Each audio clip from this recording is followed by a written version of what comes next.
Good morning, everyone.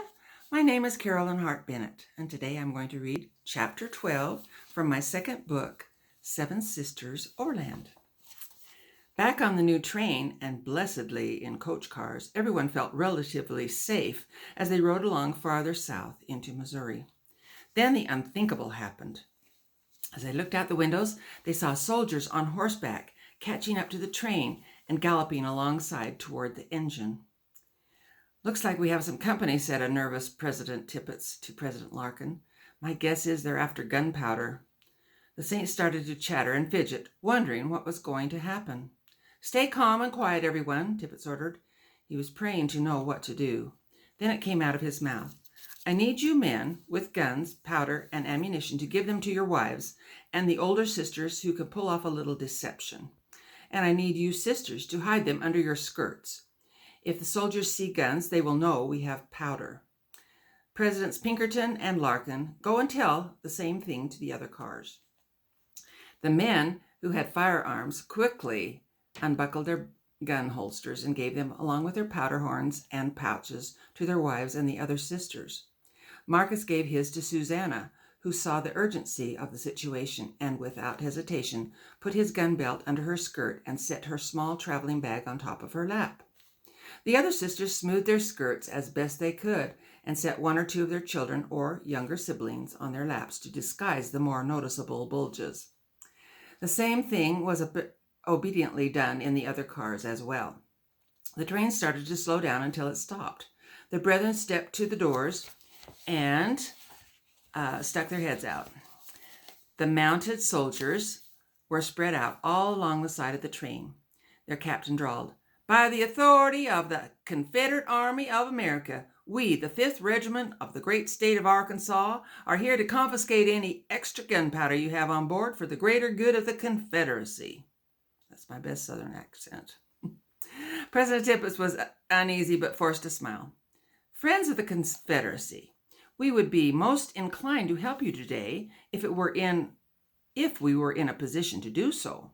But we are just religious immigrants, trying to make our way to the West, to farm the wilderness and live our religion to the best of our abilities. We are peaceable folk who are only helping in the battle for souls in our Heavenly Father's kingdom. We're sorry we don't have any powder for you today." Then he smiled. "But we do have a lively hymn we can sing to help you on your way."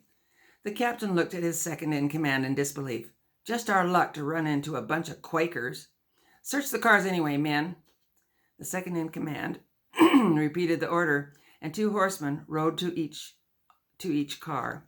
One held the reins of the other's horse while he stepped inside the car and walked from one end to the other and back again, carefully eyeing anything that looked like it needed searching. The saints began to sing, "Oh, we are all enlisted till the conflict is o'er. Happy are we,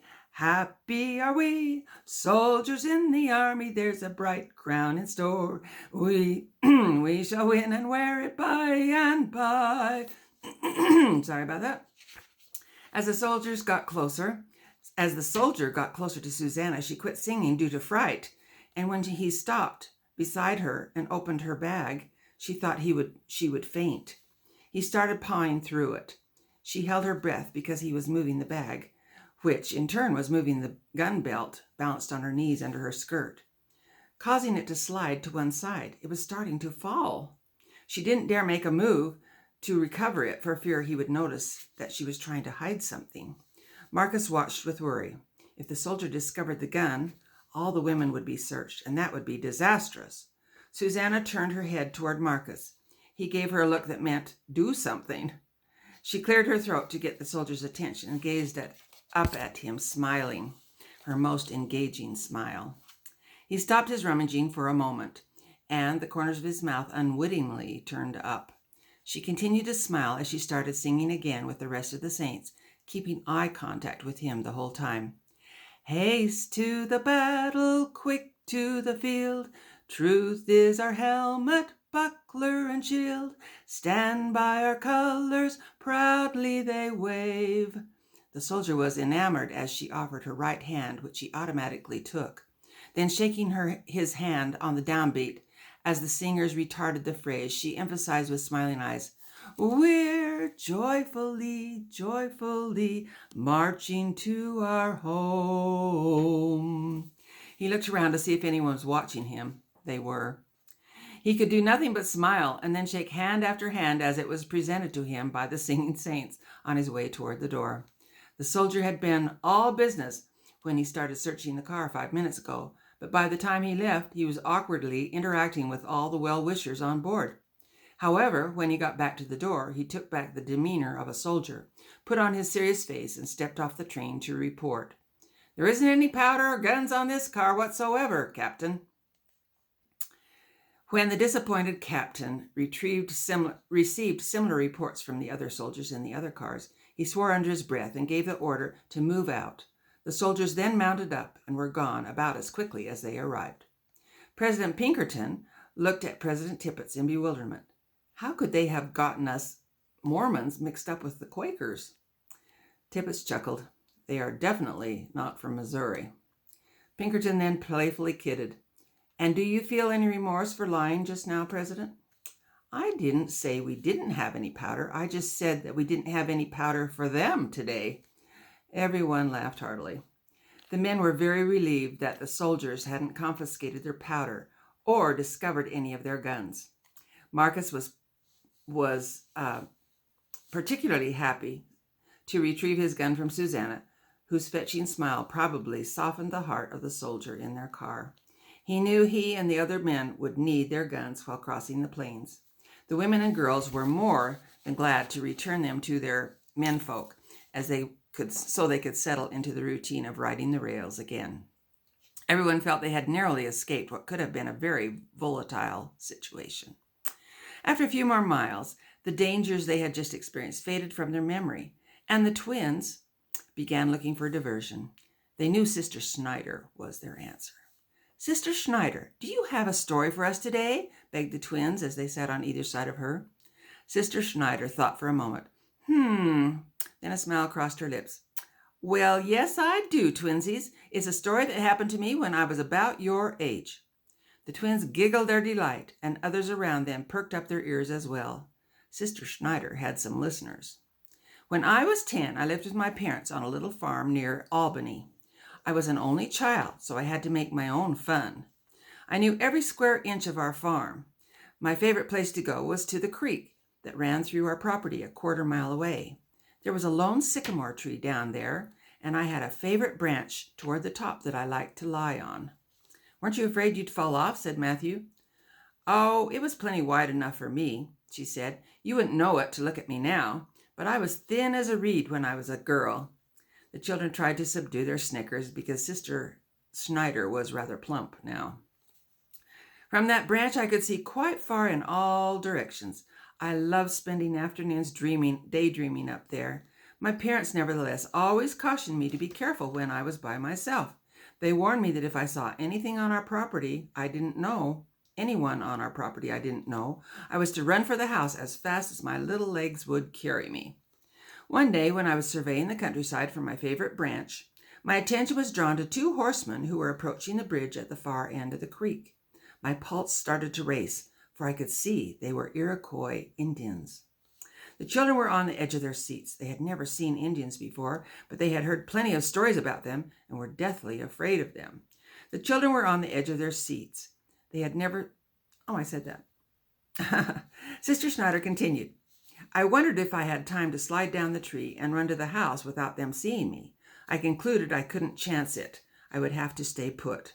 I positioned myself closer to the thick trunk of the tree to afford a better hiding place. When the Indians stopped at the bridge to water their horses, I was hoping and praying when they got them watered, they would ride off in the other direction. But they lingered there. When the horse finished drinking, the Indians urged them along the creek toward my tree. When they got there, instead of riding past, they dismounted. My heart almost stopped." The children were living every minute with Sister Snider. Their faces showed every emotion they were feeling. The 2 young men became animated with chatter. They seemed to agree they wanted to sit under my tree for a spell. They began to laugh and throw rocks into the creek. After what seemed like forever, they must have gotten drowsy because they leaned against the tree and fell asleep. I didn't know what to do. They might sleep there for hours. Sister Snider paused for an uncomfortably long moment. She seemed to be thinking what she would say next. Fanny couldn't stand the suspense any longer. What did you do? What did you do, Sister Schneider?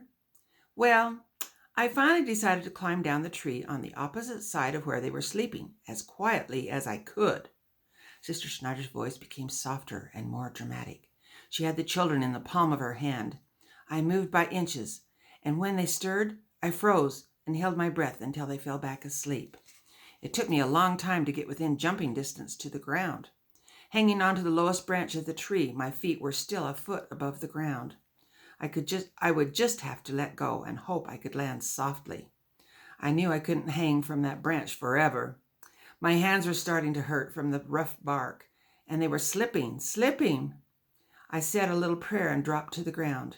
Did you wake up the Indians? Asked Otto, thoroughly caught up in the narrative. My landing was uneven and caused me to move past my point of balance. I fell back on my bumpus and emitted a gasp.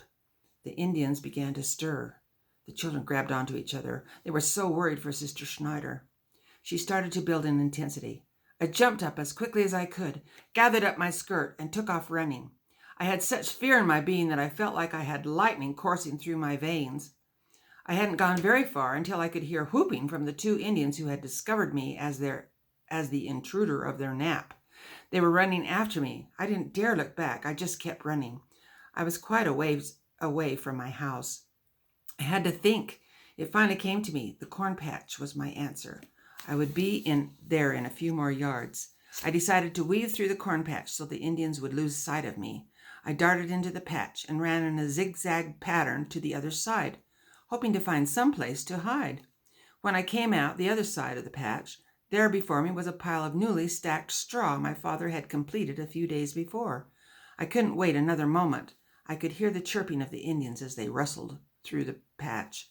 Did you hide behind the stack? Questioned Matthew. They'd easily find you there.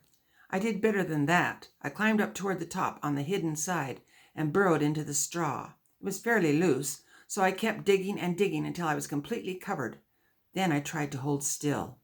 The children clapped with glee. They could tell Sister Schneider was going to escape. What happened next? Asked Annie. Did they find you? I thought I was completely concealed by the straw, but part of my dress must have been sticking out, because I suddenly felt it being pulled downward.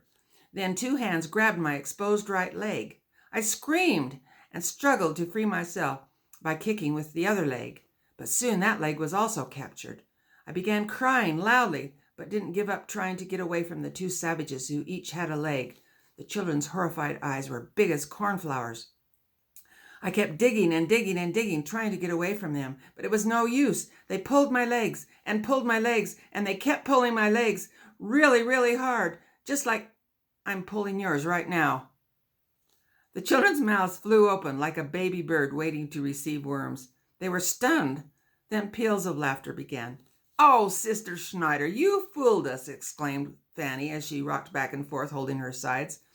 She was a little embarrassed for being so gullible, yet she was relieved Sister Schneider wasn't in the clutches of the two ferocious Indians. The other children were laughing just as hard. They couldn't believe Sister Schneider had fooled them with such a tall tale. Was any of that story true, Sister Schneider? Asked an exasperated Matthew. Well, let's just say 2 Indians watered their horses that day by the bridge before they rode off in the other direction. You really know how to tell a whopper, said Fanny, just like Mr. Huntley did when he told us fish stories. The children spent the next hour rehashing Sister Schneider's story. They couldn't wait to relate the story to their friends on the other train cars to see if they could pull the funny joke on them. After their food stop that evening, the Saints' prayer meeting was conducted by President Pinkerton, who announced President Tippit as the speaker. Brothers and sisters, President Pinkerton suggested I tell you a little bit about my experience with the Mormon Battalion. But in order to do so, I need to give you a little background of my conversion to the church. I first learned about the Book of Mormon as a young man in 1832 in Upper New York State, and I walked 15 miles one day to secure the book for myself. I read it the rest of the day and all night and formed a strong belief of its truth. My wife read it too, and soon she and I were baptized. We took our little family and followed the prophet Joseph Smith and the saints as they moved from state to state to find religious freedom and to escape the mounting persecution from angry mobs. We didn't want the Mormons settling anywhere near them. Who didn't want the Mormons settling anywhere near them? When the prophet purchased some land in Illinois on the Mississippi River, and the saints drained the swampy land around it and built the beautiful city of Nauvoo with a temple to the Lord, we felt we had established a place where we could stay for a good long time and raise our families in the gospel. But after just a few years, Joseph and Hiram Smith were unlawfully imprisoned in Carthage jail and shot to death by a mob from hell with blackened faces. Upon the deaths of Joseph and Hiram Smith, the church didn't crumble like the mobsters expected it would. Brother Joseph was succeeded by President Brigham Young, who knew the saints would have to eventually leave Nauvoo, but he wanted to finish the temple first, so the saints could perform our ordinances before we left to Zion. We stayed for a short time and continued working on the temple, but the persecution got worse and worse, and the mobbers used every way they could think of to get us to leave. Eventually, we were forced to leave our beautiful homes and farmlands and cross the frozen Mississippi River in the dead of winter and travel across the state of Missouri to a spot in Nebraska Territory where the church established a camp called Winter Quarters. Winter Quarters has changed names a few times through the years, the latest being Florence, the city to which we are now headed. There they suffered through the winter, ill-fed, ill-clothed, and ill-sheltered, as we prepared to remove ourselves west when it was possible. While we were at Winter Quarters, a very unexpected thing happened. President Young sent the Eastern States Mission President to Washington, D.C. to seek monetary assistance from the federal government to help the Mormons move west. While in Washington, an attorney named Thomas L. Kane offered assistance by writing letters of recommendation to President Polk, who agreed to help by accepting the offer to receive into service a few hundred of the Mormon men who were on their way west. At this time, the Congress had just declared war on Mexico, and President Polk was weighing the options of securing California for the United States. After pondering the situation, President Polk reasoned that if a few hundred Mormon men enlisted, they would be attached to the country in loyalty and not be a growing threat to the government like he had been led to believe they were. President Young agreed with this idea and saw it was a public relations victory for the church. He also saw that outfitting the Mormons would cost the church nothing, and the men's pay would be sufficient to take their families over the mountains to Zion. President Young promised us we would be blessed for our service, and our families would do well without us. So 500 Mormon men marched away in July, tearfully singing, "The Girl I Left Behind," as I thought about our sweet wives and children left behind us at Winter Quarters. We had so many questions in our minds. What were the dangers ahead? Would we have to engage in battle? Would we be killed and leave our families bereft of husbands and fathers? By taking that many men out of the body of the church, would the Mormons be wiped out of existence? Then he remembered President Young's parting words and went on our way in faith that we would be blessed. As we made our way southward toward California, we sang another song that became our marching song.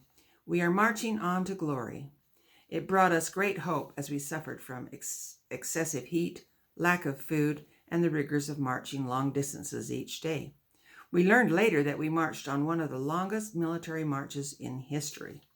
It was late in October when our group made it as far as Santa Fe. It was decided several of the men and I would be sent back with a detachment of sick soldiers to winter in Pueblo in Colorado Territory. So I never did walk all the way to California, but the rest of the battalion did. They were discharged after roughly 1 year of service. "Were you in any battles?" yelled out Matthew. President Tippit began to chuckle. "We didn't engage in any battles with humans, but I learned later about one pretty fierce battle the remaining Mormons engaged in one day near the San Pedro River. Some of the men were watering their mules when a number of wild bulls from the canyon charged them, causing destruction to some of the mules and wagons. One bull trapped a sergeant against a wagon with his horns on either side of his body, severely bruising his ribs. But he got away when the bull backed up to get another stab at him. Great confusion reigned, and they were forced to fire their guns at the wild-eyed bulls in self-defense as they ran for protection behind the wagons and trees. One man who was pursued by a bull couldn't find safety. His only choice was to throw himself flat on the ground. The bull jumped over him and left him unharmed. "Were there any casualties?" asked Otto. 2 mules and 3 men were injured, said President Tippit, and when the dust cleared, they counted 20 dead bulls lying on the battlefield. The young children oohed and awed, especially the boys, who were conjuring up the whole spectacle in their minds. The soldier who told me about it said it would have been humorous if it weren't so dangerous to have all those wild bulls charging around trying to gore anything they came in contact with. The men reported it was the most unusual day of their journey by far, and they would never forget the Battle of the Bulls. The saints laughed and shook their heads in unbelief at the unbelievable circumstances of the brawl. Since this was the only battle the battalion engaged in, people often assumed no one died on the march. Actually, 22 men from the battalion died from disease, exposure, and accidents. This number astounded the saints. They suddenly comprehended the great sacrifices that were made by the Mormon volunteers. George stood up. "That is very inspiring, President Tippit. Would you like us to sing your marching song before we have our closing prayer?" "I would enjoy that immensely," he said humbly. "Thank you." George led the saints as they sang with gusto, as tears came to President Tippit's eyes. "We are marching on to glory. We are working for our crown. We will make our armor brighter and never lay it down. We are marching, marching homeward to that bright land afar. We work for life eternal. It is our guiding star." After the closing prayer, the saints were given the go-ahead to load themselves back into the train and continue their journey toward Missouri River, where they would board a steamer and continue toward Florence. It only took a few minutes to settle down on the train for the night. Then everyone was happily rocked to sleep in their swaying cars. The saints slept profoundly until early the next morning, when they were suddenly startled awake by one of the trainmen who burst through the back door of their coach car. "Fire! The baggage car is on fire!" Half asleep in their seats, the saints' faces changed from grogginess to panic-stricken terror. They all started questioning at once. Weeping and prayers followed. Everyone was concerned. Losing one's luggage with all their earthly possessions and clothing would be disastrous. Suddenly the train's brakes were heard, and the saints held onto their seats as the train screeched to a stop. "All men over 12 years of age, get ready to get off the train and help put out the fire," commanded President Tippit. The luggage was in the last car, so no one knew what to expect when they jumped off the train in the dusky dawn and ran toward it. The axle on the car's front wheel had gotten so hot that it started to burn up through the floor of the car, being fanned by the moving train. "Get the bags out, man," yelled Marcus as he unbolted and heaved the door open, allowing billows of smoke to escape. There was no water nearby, so the men started stamping the flames with their feet and hitting them with quilts, pieces of canvas, and a few shovels they found in the back of the coach cars. Down on the tracks, the men were scooping up loose dirt and throwing it upward to put out the flames that were lapping from underneath. The fire was blessedly contained in a few minutes, and 2 thoroughly burned pieces and half a dozen others were partially burned were hauled out on the ground to see who they belonged to. Everyone gathered around and held their breath to see if their luggage had escaped damage. Tears flowed as the women learned whose possessions had burned. Eventually, they were all identified except one horribly burned trunk. "That looks a lot like your trunk, Caroline," said Lavinia. "Oh my," she looked closer. "It is mine." Instead of crying as expected, Caroline began to laugh. Her sister stared at her in disbelief. She laughed louder and louder. It was perplexing to see her laughing this way. It made the rest of the sisters feel uncomfortable. They wondered what could possibly be so funny. "Why are you laughing about this?" said Sister Schneider. Caroline explained. "It's just that I don't have any money. I don't have any family. And now I don't have any clothes. I am without purse or script or raiment.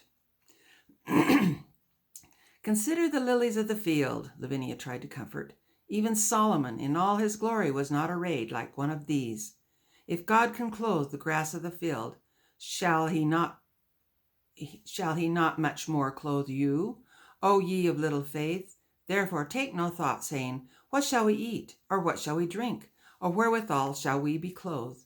But seek ye first the kingdom of God and his righteousness, and all these things shall be added unto you. The sisters were dumbfounded at Lavinia's knowledge of the scriptures and her ability to deliver them by rote at precisely the opportune moment. Thank you for that, Lavinia, said Caroline. I've never heard that scripture before. It is truly beautiful. After a deep sigh, Caroline forged on. Well, that's one less bag for the luggage, captains. Then her countenance changed to deep concern. My dishes, are they burned too? She started looking through the pile of bags until she spied her grandmother's satchel off to the side, untouched by the flames. She ran to it. Sisters, I am so relieved. I can always get new dresses, but if I have my mother's dishes, I can hold on to England and my Nan. Caroline suddenly felt a stab of remorse go through her as she noticed Elinor dabbing her eyes with her handkerchief. Oh, Elinor, I completely forgot that when I lost my clothes, you lost your clothes too. Please forgive me for being so selfish. Elinor received Caroline into her arms, and the two embraced tightly, only to break apart when President Pinkerton called for sisters of the same size to donate one dress each until Caroline and Elinor had 3 dresses apiece to take them the rest of the way to Utah. What about our burned possessions? Voiced an irritated Sister Walmsley. She and Sister Nightingale were carefully picking through their still smoking bags, trying not to burn their fingers. I had 3 heirloom tablecloths, several pieces of bedding, and my beautiful imported table clock from Italy with hand-carved flowers and cherubs on it in my bag. And now they are all in ashes. This clock, she said, holding up the only part not burned, cost me well over 30 pounds. It's irreplaceable. We're very, very sorry for your things, Sister Walmsley, said President Larkin. But I think you have to agree that the items you lost are not as serious to lose as clothing is, so we didn't call for their replacement. These things mean the world to me. I don't know how I can replace them. I demand some compensation from the train company. Sister Walmsley, please calm down. I'll talk to the engineer and see if the train company will do anything about these fire-damaged bags, but I can't promise they will be sympathetic. That's unfair, said Sister Nightingale. Our possessions are just as important as the 7 sisters. There was an intake of breath by those within earshot, and then a very awkward silence. Caroline and Elinor were stunned. They had never thought of themselves as being more important than anybody else. Trying to change the subject to avoid possible contentious situation, President Tippit announced, Brothers and sisters, the conductor has directed me to tell you to bring your luggage onto each of the train cars until our next transfer, which will be in about 6 more hours, onto a Missouri riverboat. At the mention of the riverboat, the sisters forgot all about the immaturity of the in-laws and began clapping happily. They had loved their travel on the St. John riverboat and looked forward to another delightful ride like the one they experienced up the Hudson River. Again, we ask you to help us by taking your own luggage and putting it in every empty space on your car. Some of you may have to sit on it to make everything fit. That's the end of chapter 12. Over and out.